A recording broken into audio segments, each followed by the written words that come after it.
it for the audio, or you can even watch back. Giving players all the props, or put them on blast. We don't give no hot takes, only talk facts. We're giving all our devotion, riding high on this wave of emotion. Going all out, yeah, cause this is our time. No, ain't no stopping us till we reach the finish line. All in, we came here to win. We're gonna give everything. S-I-C-K on the run. S-I-C-K, sick, sick. On fire, we're ready to fight. We'll bring the house down tonight. S-I-C-K on the run. S-I-C-K, sick, sick. Playing on the car ride, play it when you lounge. X and O's, you know that we can hold it down. Shout out to my man Sammy, got it off the ground. And to all the listeners tuned in right now, got debates, analysis, and speculation. This is sports talk for the new generation. You know where to find us, got a reputation. Sick podcast, your #1 sports destination. We're giving all our devotion, riding high on this wave of emotion. Going all out, yeah, cause this is our time. No, ain't no stopping us till we reach the finish line. All in, we came here to win. We're gonna give everything. S-I-C-K on the run. S-I-C-K, sick, sick. On fire, we're ready to fight. We'll bring the house down tonight. S-I-C-K on the run. S-I-C-K, sick, sick. S-I-C-K, it's the sickest podcast. Tune in for the audio, or you can even watch back. Giving players all the props, or put them on blast. We don't give no hot takes, only talk back. S-I-C-K, S-I-C-K, S-I-C-K, S-I-C-K, S-I-C-K, S-I-C-K, S-I-C-K. All in, we came here to win. We're gonna give everything. S-I-C-K on the run. S-I-C-K, sick, sick. S-I-C-K, it's the sickest podcast. Tune in for the audio, or you can even watch back. Giving players all the props, or put them on blast. We don't give no hot takes, only talk facts. We're giving all our devotion, riding high on this wave of emotion. Going all out, yeah, cause this is our time. No, ain't no stopping us till we reach the finish line. All in, we came here to win. We're gonna give everything. S-I-C-K on the run. S-I-C-K, sick, sick. On fire, we're ready to fight. We'll bring the house down tonight. S-I-C-K on the run. S-I-C-K, sick, sick. Playing on the car ride, play it when you lounge. X and O's, you know that we can hold it down. Shout out to my man Sammy, got it off the ground. And to all the listeners tuned in right now, got debates, analysis, and speculation. This is sports talk for the new generation. You know where to find us, got a reputation. Sick podcast, your #1 sports destination. We're giving all our devotion, riding high on this wave of emotion. Going all out, yeah, cause this is our time. No, ain't no stopping us till we reach the finish line. All in, we came here to win. We're gonna give everything. S-I-C-K on the run. S-I-C-K, sick, sick. On fire, we're ready to fight. We'll bring the house down tonight. S-I-C-K on the run. S-I-C-K, sick, sick. S-I-C-K, it's the sickest podcast. Tune in for the audio, or you can even watch back. Giving players all the props, or put them on blast. We don't give no hot takes, only talk back. S-I-C-K, S-I-C-K, S-I-C-K, S-I-C-K, S-I-C-K, S-I-C-K. Turn up your volume. Because you're about to listen to The Sick Podcast. The Eye Test with Pierre, McGuire, and Jimmy Murphy. The Stanley Cup winning Colorado Avalanche And after 22 years, Raymond Mark! The sickest NHL podcast. It's gonna be sick. And welcome to an early abbreviated edition of the Eye Test today here on the Sick Podcast Network. He's Pierre McGuire. I'm Jimmy Murphy, and not used to doing this at lunchtime, Pierre, but it's nice. I like it. One of the things you have to understand, Jimmy, you got to be adaptable, flexible, and prepared, and you always are. So that's a good thing. I like that.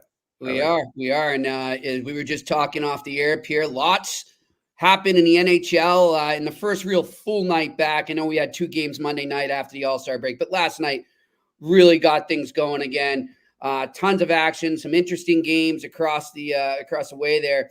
And, you know, Pierre, I guess I'll start with the game I was watching in person that I was covering for Boston Hockey Now, and that's the Calgary Flames beating the Boston Bruins surprisingly 4-1. And I mean, really just dominating them. But on the flip side, and not to take anything away from Calgary, a very listless, emotionless Boston Bruins team, which, as we spoke about yesterday, watch out with some of these teams that had some key players or more than one key players at the All-Star game. I think right now, really, when you think about it, Pierre, I know Vancouver beat Carolina 3-2, but out of the 4 big teams with Toronto, Vancouver, the Bruins, and who am I missing? It was another team that had a lot of players, but they're not coming out of the gate strong. They look flat. They look like they're trying to find their legs.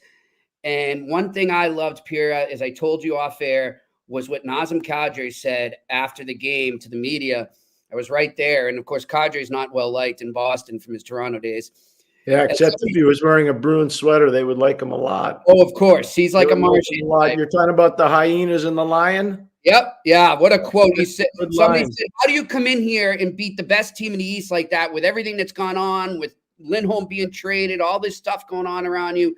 And he says, hey, sometimes a pack of hyenas can bring down a lion. And Pierre, it took me back when I heard it, and somebody pointed it out on Twitter too after I tweeted it. It took me back to the Florida Panthers last year in the playoffs. And, as we were saying off the air, if a team's playing together, it doesn't matter who you're playing. It's just like football, any given Sunday, any given night in the NHL, Pierre. Well, more and more. Some people say, well, San Jose's not a good team. Tell that to some of the teams that San Jose beat, including the Edmonton Oilers that got their coach fired at the beginning. I mean, you look around the league, the bottom dwellers can still beat the top teams. Yeah. Columbus can still beat anybody in the league. Ottawa is growing, and they can still beat anybody in the league. The Montreal Canadiens proved it last night. They go into Washington, they could beat anybody in the league. Jimmy, it doesn't matter where you are in the standings. The other guys get paid too. You know what I mean? Yep. And so I think the parity in the league's never been greater. I know the line I used with you off the air is the NHL playoffs are like the lottery. You got to be in it to win it. Mm-hmm. And so if you're not in the playoffs, you got no shot to win. But if you are in the playoffs, St. Louis proved it in 2019. If you are in the playoffs, you got a legitimate chance to win. And they eventually proved it and won a Game 7 in the Stanley Cup final against the Boston Bruins. And nobody, Jimmy, including you, including me, including everybody that covered that series, nobody thought Boston would lose that Game 7 in Boston. Nobody. Especially even the St. Louis Blues parents didn't think that their kids would win. Yeah. It was something, but it just shows you. And Pierre, I think the bigger picture now, just specific to the regular season at this time of year, is you see this happen a lot where teams look across the ice and they see a team that's trading away star players, maybe going into a rebuild, calling up a lot of minor league guys. And it's human tendency. You have to fight it, but I mean, it's understandable, so to speak, but you have to be careful. You said it, a key thing there, about 2 seconds ago, you said, these guys are getting paid too. Well, how about the guys that are getting called up right now, Pierre, that are trying to establish themselves and maybe say, hey, I want to play well now. So next year when I come into camp, I've got an upper hand on the other guys I'm competing with to make the team. That stuff's got to go on in the back of their head, and the opponents have to realize that. You know, Pat Verbeek, when he was playing for me in Hartford once, I remember telling guys in the dressing room, you might understand we're not going to make the playoffs because we had been knocked out at that point, but we were tight. right until the end. And then obviously the last 10 days, 2 weeks, we were out. And I remember him saying, we're playing for one another, but you're also playing for jobs. Exactly. It was like coming from a leader on the team. It meant a lot to the players. But this is really something that you're touching on. You said something before about call up from the minor leagues. I would phrase it differently if I were running a team. I wouldn't call the American Hockey League the minors. I would call it the American Hockey League. And the reason why I say that, you could take a lot of players that are playing in the American League right now and put them onto NHL rosters, and they would not look out of place. In fact, they would actually look like they really belong, because you know what? They do, Jimmy. Yeah, they do belong. True. And I think it's something that has been misused for a long time. And I think it's something that's got to change in our culture of hockey people, that the American Hockey League, yes, it's not the NHL, but I think it's a step above minor league hockey. I think now, because of all the parity in the league and the growing rosters and the younger players coming in, the American Hockey League players that are coming up, a lot of them are good enough to play in the NHL. Yeah, and you know what, Pierre, too? They have an instant chance. Like, you couldn't say that all the time, right? No. Almost like they would bring these guys up for a little look, but teams are bringing them up now, and they're looking at it saying, hey, listen, if you can come up here and fit into our lineup and contribute on a nightly basis, well, heck yeah, I'm going to put you in there. And you know what else? You're saving me money against the cap. It's like, so something that doesn't matter, right? You're so spot on. You couldn't be more right. And that's the biggest thing. And that's why I say, it's something that I've tried to over the years. I heard Dave Andrews say this, the former commissioner of the American Hockey League. What a great guy. And Dave was right. You know, the first time I met Dave, he was running Edmonton's farm team down in Sydney, Nova Scotia. And I was working, I believe, in Pittsburgh at the time. It may have been Hartford, but I think I was in Pittsburgh. And our farm team was in Muskegon, believe it or not. But I'd go scouting all over, just watching for players. And I remember him once saying, the American Hockey League is not a minor league. It's actually a really good league. And he's right. And you look at some of the compensation that some of these guys are making in the American League, they're making pretty good money. I know. You know, when you're making over $500,000 a year, you're making a lot of money. Yeah. And you know, so a lot of these guys are making more than $500,000 a year. And good observation here by Jeffrey B in the chat room. He says, in some aspects, the AHL is harder than the NHL. The game is played differently. There's at times more physicality and chaos. That's a great point. And Pierre, what do we see? What do you need to be able to handle and apply yourself as you get closer to the playoffs and in the playoffs, like you just said, physicality and chaos. Yeah. The game's going to tighten up right now. There's going to be some stuff that's let go by the refs. Great call by Jeffrey B there. It's a great observation. But by the way, Jimmy, you did call it before. You talked about Boston versus Florida last year. Yep. What was that? It was about physicality, forecheck by Florida. Sorry for all the alliteration.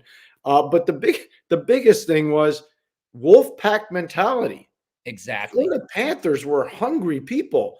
They wanted to devour the Bruins. Their forecheck and cycle game was way better than the Bruins. Yep. And that's a big reason why they won. So it speaks to what you were talking about before. And chaos is a big part of forecheck. If you can create chaos in the forecheck, you can create a lot of problems. Well, yeah, and I'll tell you what, Pierre, I saw it last night. I don't know if you noticed when you were watching the game at all, but I mean, I want to say 3 of those 4 goals, Pierre, were Calgary just easily walking right out in front, point blank in front of Jeremy Swayman and getting a shot off, you know, and it was like nobody was taking care of the middle for the Bruins because they were too hemmed in. They were too worried about the forecheck. But I also think there was a lack of attention to detail by Boston. So I'll give you an example. Let's say Charlie Coyle scores with a shorthanded breakaway opportunity. Does the game change? Yeah. It could have. So I think when you come out of these long breaks and you're kind of out of rhythm, and it happened in some other games too, by the way, last night, you can see the teams maybe a little out of rhythm. They can't get back in rhythm. And then the one team gets some momentum and all of a sudden they got the rhythm back. And the other guys, well, they know it's not going to happen for us tonight. It's just the inevitability factor that we've talked about before. But, you know, I wouldn't overreact to the early games coming out of the break because some guys are still actually on break. But what I would be concerned about if I were a team, and I'll use Washington as an example, these games, so 2 teams, Washington, Pittsburgh. They're Okay. both playing on home ice last night. Yep. Both teams know they have to win. They got to start putting points in the bank. Washington loses to Montreal, a non-playoff team. Pittsburgh beats one of the better teams in the league that just got a new player in Sean Monahan in Winnipeg. Mm-hmm. And so one team knows we got a little mojo going. The other team's like, oh man, we just lost that game again. You know what I mean? So you're losing traction in the standings. And when you're chasing right now, you just can't do that. You just can't. You got to watch it. You got to dig deep right now. This is the time to do it. Yep. Pierre, another thing we were talking about, obviously, and I let you know, I sent you a list there last night, 15 represent, whether scouts, assistant GMs, what have you, scouting the Boston Bruins Calgary Flames game last night. And yes, I want to put a footnote there. The bean pot was going on the night before. So teams have scouts in there specifically for that. And they probably stuck around and said, hey, what the heck? There's a Bruins game. We might as well watch that, kill two birds with one stone. But still, a lot of scouts, and it's that time of year. And, you know, we're hearing all the big names like everyone else. And one of them was playing last night, Noah Hannafin. And, of course, we had Chris Tanev as well as a name out there. But, Pierre, this is a time of year. And we're talking about, you know, being ready for playoff hockey and being able to scrap and, you know, handle that physicality and chaos. This is a time of year where you got to start scouting the guys in the bottom six or the bottom pairings and see who's going to be the guy that can step up and be that, you know, clutch depth guy that we need on this roster to make a run.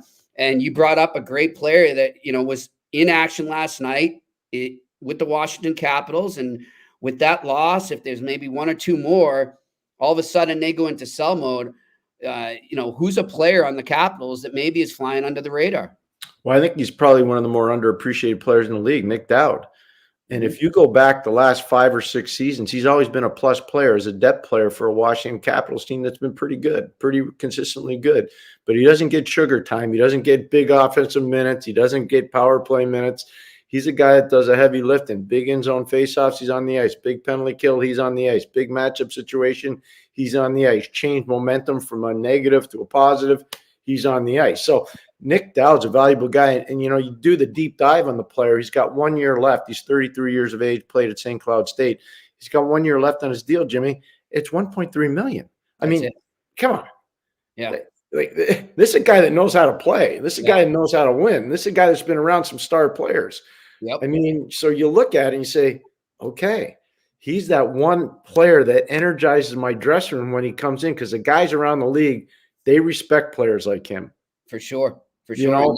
The type of guy you need at this time of year and in the playoffs, like we said. He's 33. And again, you do the deep dives on players when he's made a little over $6 million in his career. Mm-hmm. For a lot of the high-end players, that's 1 year in salary.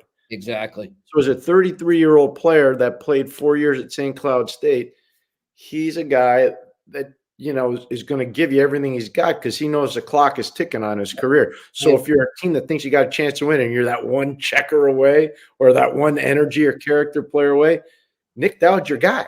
And there's a couple teams in the East that could use him, Pierre, you know? Well, not just the East. Well, you know, the Rangers are obviously, I think, one of those teams you're alluding to. Potentially New Jersey now, especially because of the Mikey McLeod situation, what's gone on there, you know, unfortunately, with the stuff in London, Ontario, and the Canadian World Junior team. Mikey McLeod's been part of that so far, and legally we can't say any more than that, but that's just what we know. So they obviously have an organizational need, and they're another team. Last night, they needed to win. Yeah. They needed to win, and they did. They beat a real good Colorado team that had lost the night before in New York in overtime. So, again, teams are recognizing. So you look at it, and who would – New Jersey, they would benefit from a player like that. So this begs the question I have of you, Jimmy. Are the Bruins totally in love with Johnny Beecher, or do they need another depth player that can help them get to the next level? With more experience as well. I think it's a great point. I think it could fit there, Pierre. And as far as Beecher goes – look, I don't know the details. I don't know what's happened, but he quickly fell out of favor with Jim Montgomery and the coaching staff and subsequently the management staff as well after a really good start in his first, you know, pro season. As he came right in, earned the fourth line center job, was really getting used a lot. He was good on the faceoffs. But the one knock I hear from scouts is after that, where is he? He's great on the faceoffs. He's great initiating plays. But where is he away from the play? And I think that's something that maybe hurt him. And essentially he wound up down in Providence. And I don't know what's going on with that right now. But yeah, I mean, if you don't have plans for him to be part of your roster down the stretch and you're Don Sweeney, I think a guy like Nick Dowd is definitely worth taking a look at. Yeah, I look at all these different teams. I'll give you an example. Toronto, so maybe? we're all marveling at Vancouver and what they're doing. Mm-hmm. And how many people really talk about Sam Lafferty? How Yeah. many people really talk about Teddy Bluger? Mm-hmm. You know, how many people talk about Ian Cole? You know, so you look at, again, it's to your point about chaos and physicality and nastiness. Vancouver's got it. You know, they can go on the road after the All-Star break and play against a real urgent Carolina team and beat them in a tight checking game. Yeah. Yep. How do they do that? You know, how do they do it? Because they got the grit factor. Yeah.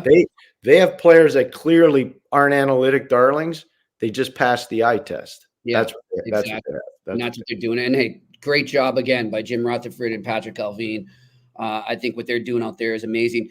Pierre, we look around right now, and I want to get back to some of the other games last night.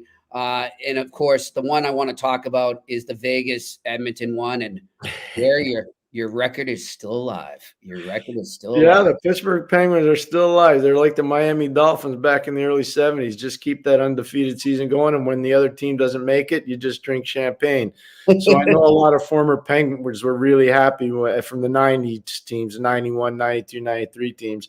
People are happy that record wasn't broken. So Mario Lemieux and Joey Mullen and Scotty Bowman and Rick Tocchet and Ulfi Samuelson and Tommy Barrasso and all the guys that were part of it, they can rest easy.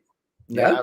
I don't see another team challenging that 17 straight wins. No. I mean, phenomenal. And Jimmy, I share this with you selfishly because they didn't win the cup that year. The 92-93 team didn't win the cup. They got upset by David Volek and the New York Islanders. Oh, yes. You've spoken about that. Yep. But the year before, the Penguins, the 92 team that won back-to-back cups, they did something that no team did before and no team has done since. They won 11 straight games to win the cup.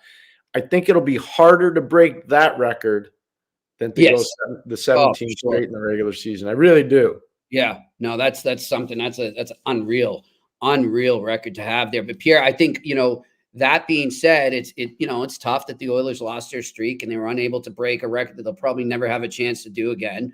But I said to you, and I'll say it now to our listeners and viewers, I almost wonder, though, could this loss be a blessing in disguise for Chris Knobloch and his staff and the team to take lessons from? Because to me, it did expose some things that still need some work on with the Edmonton Oilers. And one of those is just handling the elevated play that you're going to get at this time of year and how it's going to be really, you have to fight for every inch. You have to really scrap out there, just like we were just saying about the Bruins, Panthers, and all that. I think that's what that game exposed there. And maybe exposed is the wrong word, just taught. I think it taught the Oilers, hey, you guys are on a great run. You've really turned things around, but you still have stuff to work on. And you know what? There's plenty of time. It's only February 7th. Yeah, no, but let's also remember a couple other things. There was no Jack Eichel in that game for Vegas last night. He's still out due to injury. Yep. And what we had talked about yesterday when we had our great guest, Mark Spector. Mark did a great job, by the way. I thought Mark was really, really good, both with the Calgary market, the Vancouver market, and obviously the Edmonton market. Thought he was really on it. And if you haven't listened to it and you're really into the hockey part, especially in Western Canada, give it a listen because I thought Mark was really good, Jimmy, presenting real facts. Mm-hmm. But what we talked to Mark about was, and he was marveling at Stuart Skinner and how well Stuart Skinner was playing. Aiden Hill has won a Stanley Cup in Vegas. Yep. Stuart Skinner is not won in the playoffs. No. So you can tell me all you want about how great Stuart Skinner, and he may prove us all wrong and be unbelievable in the playoffs. Yep. But until you do it, nobody knows if you can do it. Exactly. I said this to you off the air, and this is really important. Everybody wants to play in the Stanley Cup. Yeah. Everybody wants to win the Stanley Cup. Mm-hmm. Everybody does. They all want to be in it. The problem is you don't know what it is until you've been in it. You think you know. Yeah. You really think you know, Jimmy, but you don't know until you're in it. And it changes a lot of things, Jimmy. Pierre, somebody, we were talking, I was just kind of tweeting with some fans, having some good interaction. post game last night. And an Oilers fan said, well, he's been so great for 25 games. And I said the same exact thing that you just said there. And I said, you want a perfect example? Linus Ullmark was out of this world all last season, won the Vezina Trophy. How'd that go in the playoffs to him? Not good. And it hasn't gone good at all. For any time he's been in the playoffs, it has not gone well yet. So it just shows you the difference between the regular season and the playoffs. And you can't just think that because a guy goes on a tear in the regular season, that it's going to equal instant success in the playoffs. It's just a whole different animal. So in my lifetime, just having done this, Brodeur was able to do it with consistency. Yep. Patrick Roy was able to do it with consistency. Belfer was pretty darn good at doing it. He really was. Tommy Barrasso was really darn good at doing it. And Dominic Hasek was really good at doing it. But if you really look at it, there are not a lot of guys. I mean, I know people in Chicago say, well, what about Corey Crawford? Yeah, Corey was really good. Do you have him in that same category? Mm-hmm. I don't. Now, Jonathan Quick, for about a 7-year period, probably so, right, Jimmy? Yes. He didn't do it as long as the other guys, though. Yeah. And, there's a real good chance at some point Jonathan Quick's going to get in the Hall of Fame. Mm-hmm. It's down the road, but he's going to have numbers that are going to back it up, and he's going to have the winning to back it up. How about Marc-Andre Fleury? So my point is there are not a lot of guys that have been able – we're talking about a 35-year gap of time. Mm-hmm. I haven't even said 10 names. Yeah, I know. So it's not that easy. No, it's not. So you just got to be careful of that, not getting ahead of yourself there. So A to Zini in the comment, or Steve Penny was good for a year. Remember Steve Penny? I absolutely remember Steve Penny, 100%. Yeah. Caught lightning in a bottle there. Well, speaking of the comment room, let's go to our questions because we are an abbreviated show. We're going to be out of here at 12:30. What do we got here? Jeffrey B has a Bruins question. Is Charlie Coyle the real deal right now, or are his stats bumped from playing with Pasta? Pierre, I think he's a real deal. Do I think he is the perfect number one center? No. But do I think he's the real? I think he's capable of everything you're seeing right now. I just think he'd be slotted in a number 2 slot would be a lot better for the Boston Bruins and himself. I think Charlie Coyle in the 3-hole is an amazing player that you can win the Stanley Cup with. And I think this year, and I've told this to Jimmy both on and off the air, and I forgot who the gentleman was that texted us. I apologize. But and asked the question. I just want to say, I think Charlie Coyle's been the most improved player in the National Hockey League this year. I really believe it. And Jimmy, I've told you that for a long time now. And it's not because of his points. It's because of consistency in his game. It's just, it's everything. It's face-off play, it's penalty kill, it's power play, it's puck distribution, it's forecheck play. So to me, he's the most improved player. Now, I remember when he was playing in Minnesota, and he was good. He had a couple seasons where he was really good. But you know what, Jimmy? He wasn't as good in all facets of the game as he is right now. That's right. So think about it. Think about if you're a Bruins fan right now. And let's just say Bergeron's still playing and Krejci's still playing, and you have Coyle playing in the 3-hole, and you have Pavel Zacha playing in the 4-hole. So let's just say that's what you have. Yeah, I know. And, Pierre, that's why, it's interesting. And this is another thing, too. We were talking about getting ahead of ourselves with goalies, but it happens at every position. And, the narrative in the last few weeks, as trade rumors start to build up and we start talking about the deadline, the narrative around here all of a sudden, Pierre, is, the Bruins don't need a center anymore. The Bruins are fine. They got Charlie Coyle and Pavel Zacha. They're fine. And it's just like all of us, really? Is that why we know for a fact that Don Sweeney was in hot pursuit of Elias Lindholm? And by all accounts, the only reason he dropped out of those trade talks was because he couldn't get him with an extension. And I think that's a good move by him. Donnie did the right thing. He did. But he's looking for a center, Pierre, and that's the bottom line. So the Bruins and that's why I asked you about Beecher. Yeah. That's why I asked you about Beecher. Exactly. Because I know they were counting on Beecher, and maybe some hadn't. The other question I have for you, Jimmy, before we get to more questions, Fabian Lysell. That's a guy. Okay, so first of all, Pierre, if you recall, I think it was about a month and a half ago, maybe just even more, maybe 2 months, we'll say. Remember when Ryan Mogenel called him out The coach in Providence, yeah. Coach in Providence called him out, really ripped him. He did. Obviously had the green light, I would imagine, from the management to do so, sent a message. Well, Pierre, since then, I don't have the exact stats in front of me, but I think it was something like 14 points in 16 games since then for Fabian Lysell. So props to him. I would have had that question you just asked would have been a lot different 2 months ago than it is now. I think he has become, not that he wasn't valued before, but I think he's more of a we want to keep him type guy for the Boston Bruins now, whereas they were listening before and they were willing to maybe part with him in the right trade, even though he's got tons of potential. They were willing to do it. But now all of a sudden, I have to wonder, Pierre, with the way he answered the bell, that's got to impress me if I'm the team brass right now, saying, hey, this kid worked hard. Ever since we called him out, he worked hard. I don't know if we want to give up on him just yet. He's got huge offensive upside. I can tell you that the checking part of his game is non-existent, but the offensive upside is clearly there. And if he can do that and he's surrounded by the right players, he could be a very important player for them long-term in Boston. He really could.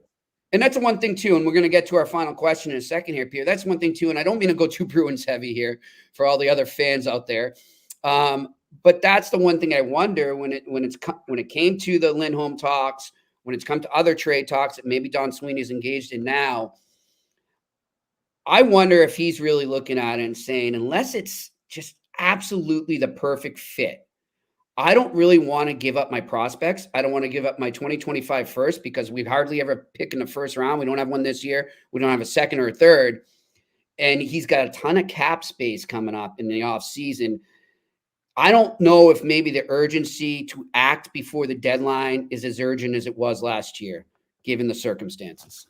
So you were talking about Vegas before playing against Edmonton and how they exposed some of Edmonton's holes or foibles. Mm-hmm.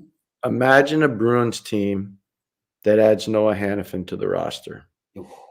So we marvel at the Vegas defense, the big trees on the Vegas defense. Mm-hmm. So now a picture of Bruins defense with Hampus Lindholm, with Noah Hannafin, with Brandon Carlo, and Charlie McAvoy as the top four.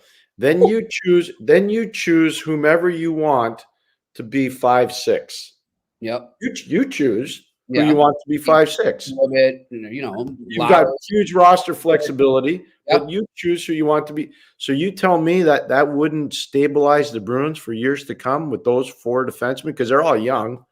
It will. And Pierre, that's the type of deal where I am willing, if I'm Don Sweeney, to give up those prospects, to give up that 2025 first. But I'm going to ask you, as someone that worked in hockey ops, all right, you're Don Sweeney right now, and you're saying, well, I know Hannafin wants to come home. I know he'd love to play here long term past this season. Do I just wait instead of giving up those prospects because I can get him in free agency, or are you kind of taking a chance there that all of a sudden he may fall in love with the team he goes to before the deadline and change his mind? What do you do if you're Don Sweeney there? How much do you value winning the cup this year? Because I know last year with the roster that you had and your minus two players in Bergeron and Krejci, you didn't win. You lost in the first round. Yeah. So I'm thinking I still have to insure my hand to win the cup.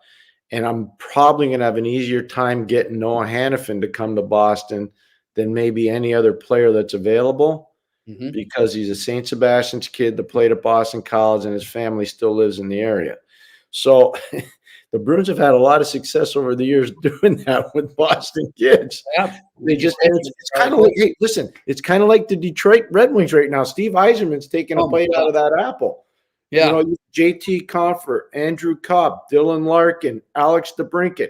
Yeah. You start looking at the Michigan flavor that's coming into the Red Wings, and the way Michigan plays, and Michigan State now and Western Michigan. There are a lot of players that have the potential to play there and stay there, and they're proud to be from Michigan.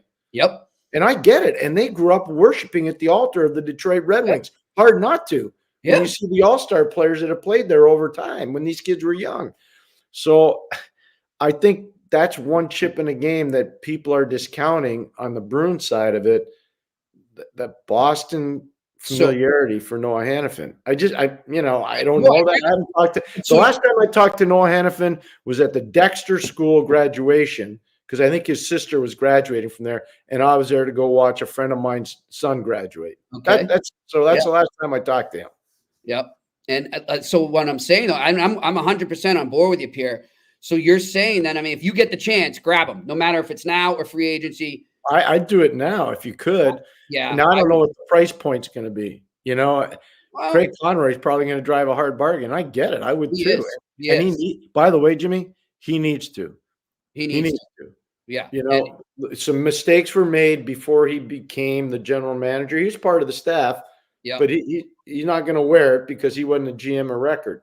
Yeah. But, you know, there's been some bad asset management going on there, and it needs to get better. I hear you. All right. One more question and we're out of here. Will Hannafin bring two first in the top prospect? Well, like we just said, we don't know, but I think he could. But it just, I think it's all depending on the team that Conroy's dealing with. You know, it's just the fit. It's each set of talks will be unique to their own, you know, like To me, it's going to be interesting to see, does Tanev go before Hannafin? I think so. And if he does, what does he bring? And then what does that do to the marketplace for Hannafin? Ooh. And what, I'll give you an example. And again, I hate throwing names out there, but it's no secret because other people are writing them, and I'm not trying to plagiarize their work. I'm just going to throw the names out there. Yep. Eric Johnson is a really useful player still. Are the Buffalo Sabres going to need him when they're good? Probably not, especially after losing to Dallas last night. So what does he bring on the market?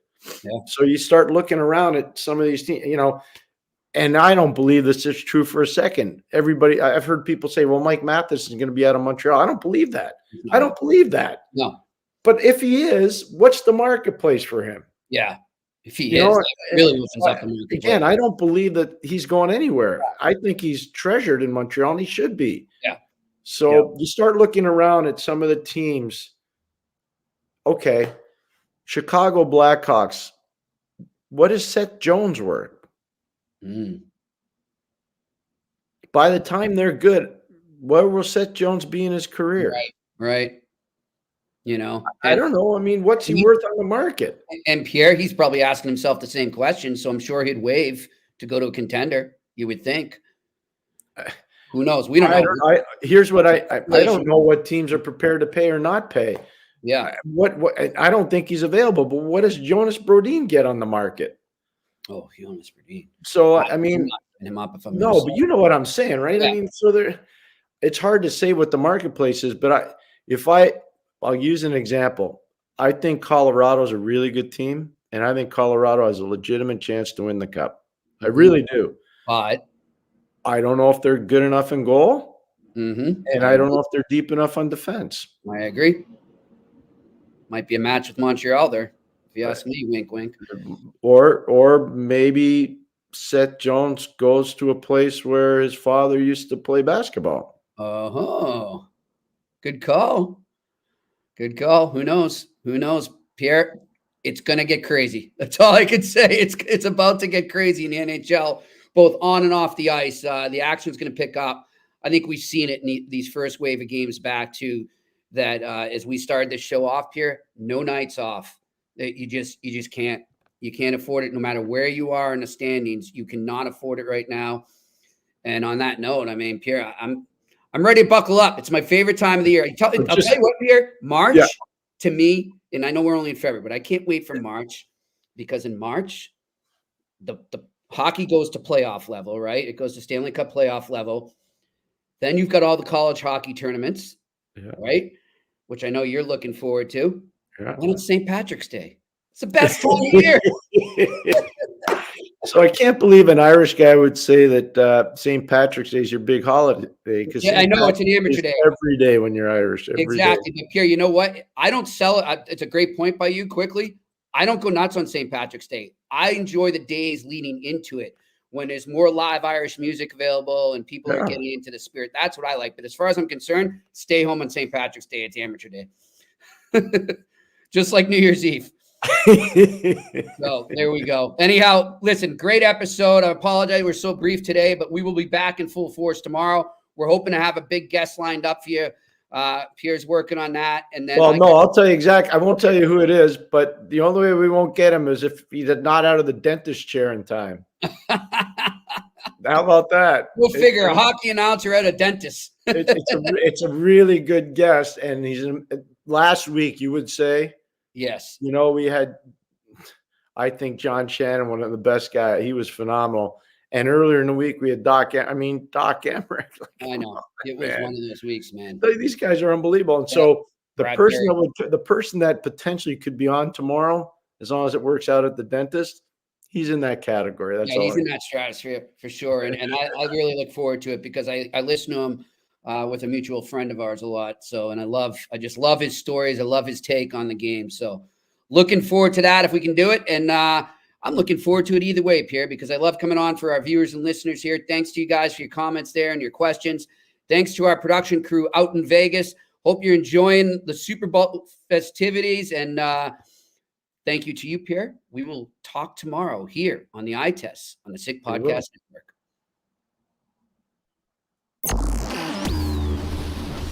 And that's a wrap. Hope you don't miss us too much until next time. Follow the Eye Test with Pierre McGuire and Jimmy Murphy on YouTube, Facebook, Google Play, and Apple Podcasts.